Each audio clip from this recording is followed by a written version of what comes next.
ফোনে আমরা যোগাযোগ করতে পেরেছি এই মুহূর্তে বিজেপি সাংসদ সুকান্ত মজুমদারের সঙ্গে। সুকান্তদা, কি বলবেন? অভিষেক বন্দ্যোপাধ্যায় কার্যত চ্যালেঞ্জ ছুড়ে দিচ্ছেন মহারাষ্ট্র পুলিশকে যে 50 দিনের মধ্যে ব্যবস্থা নিতে হবে, যদি না পারেন তাহলে রাজ্য সরকারকে কেস ট্রান্সফার করুন, আমরা দেখে নেব।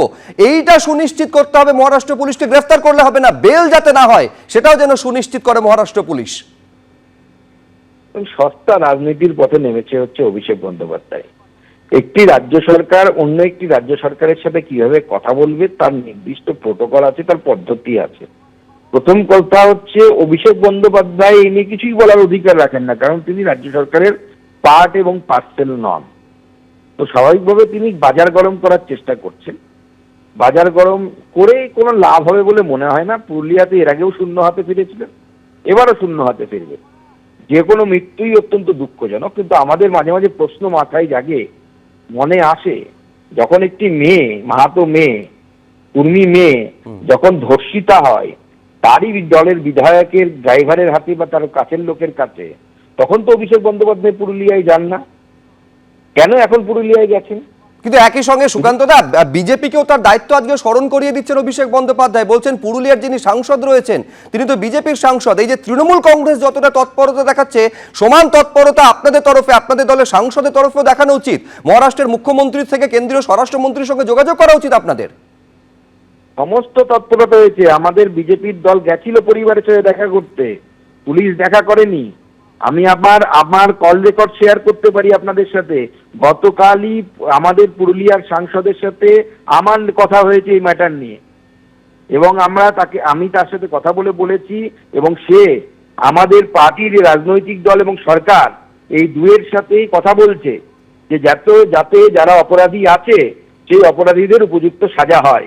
আপনি চাইলে আমার কলের যে স্ন্যাপশট, সেই স্ন্যাপশটও দিয়ে দেবো, কালকের স্ন্যাপশট।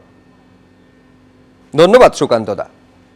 যে ঘটনা ঘটেছে আপনাদের আরেকবার জানায়, ভোটের আগে পুনেতে পুরুলিয়ার পরিযায়ী শ্রমিকের অস্বাভাবিক মৃত্যুর ঘটনা ঘটেছে। তৃণমূলের তরফে অভিযোগ করা হচ্ছে যে বাংলা ভাষায় কথা বলার জন্য তাকে খুন করা হয়েছে।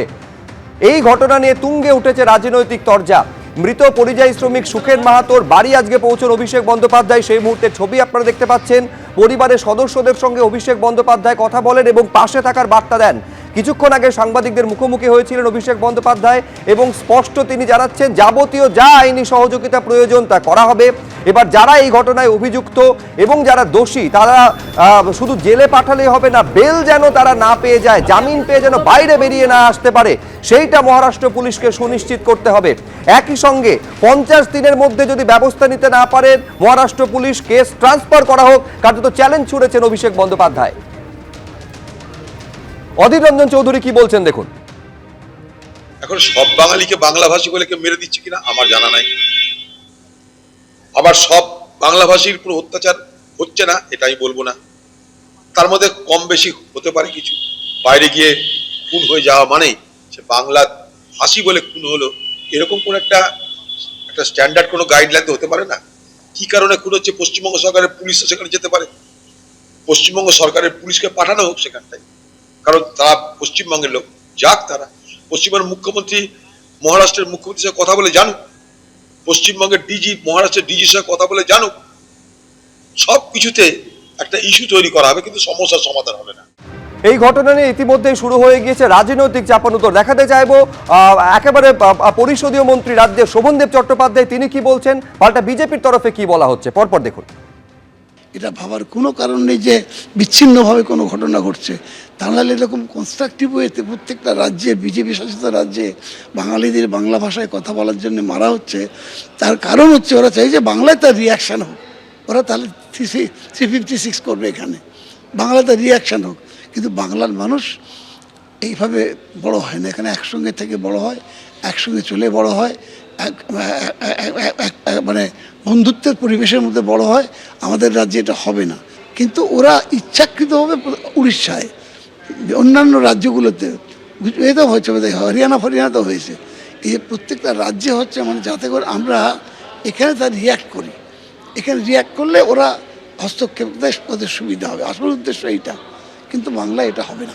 অভিষেক বন্দ্যোপাধ্যায়, মমতা বন্দ্যোপাধ্যায় সবসময়তে বাংলার মানুষ, সে হিন্দু হোক আর মুসলমান হোক, আপনাদেরকে ভুল বুঝিয়ে এই সরকার বেনিফিট নিচ্ছে।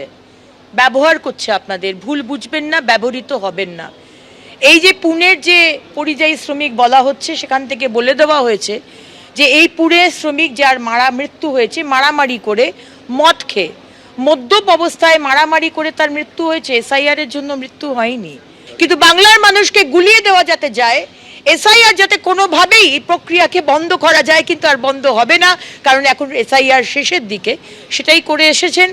পরের খবরে আসবো, ভার্চুয়াল বৈঠকে কমিশন, দক্ষিণ 24 পরগনার ডিএমকে ধমক। কোন কর্তৃত্বে ইআরও এইআরওদের ডেকেছিলেন ইএমআরও, জানতে চায় কমিশন। দক্ষিণ 24 পরগনা সহ একাধিক জেলা শাসকের ভূমিকায় ক্ষুব্ধ কমিশন। পূর্ব মেদিনীপুর, মালদা, উত্তর 24 পরগনা, জলপাইগুড়ির জেলা শাসক, এই 6টি জেলার শাসকদের ভূমিকায় রীতিমতন ক্ষুব্ধ নির্বাচন কমিশন।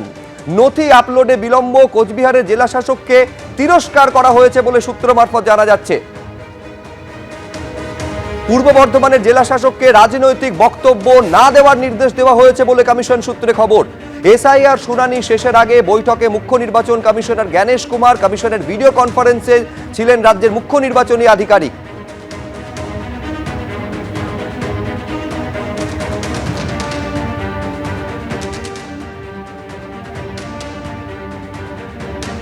এবিপি আনন্দ, এগিয়ে থাকে, এগিয়ে রাখে।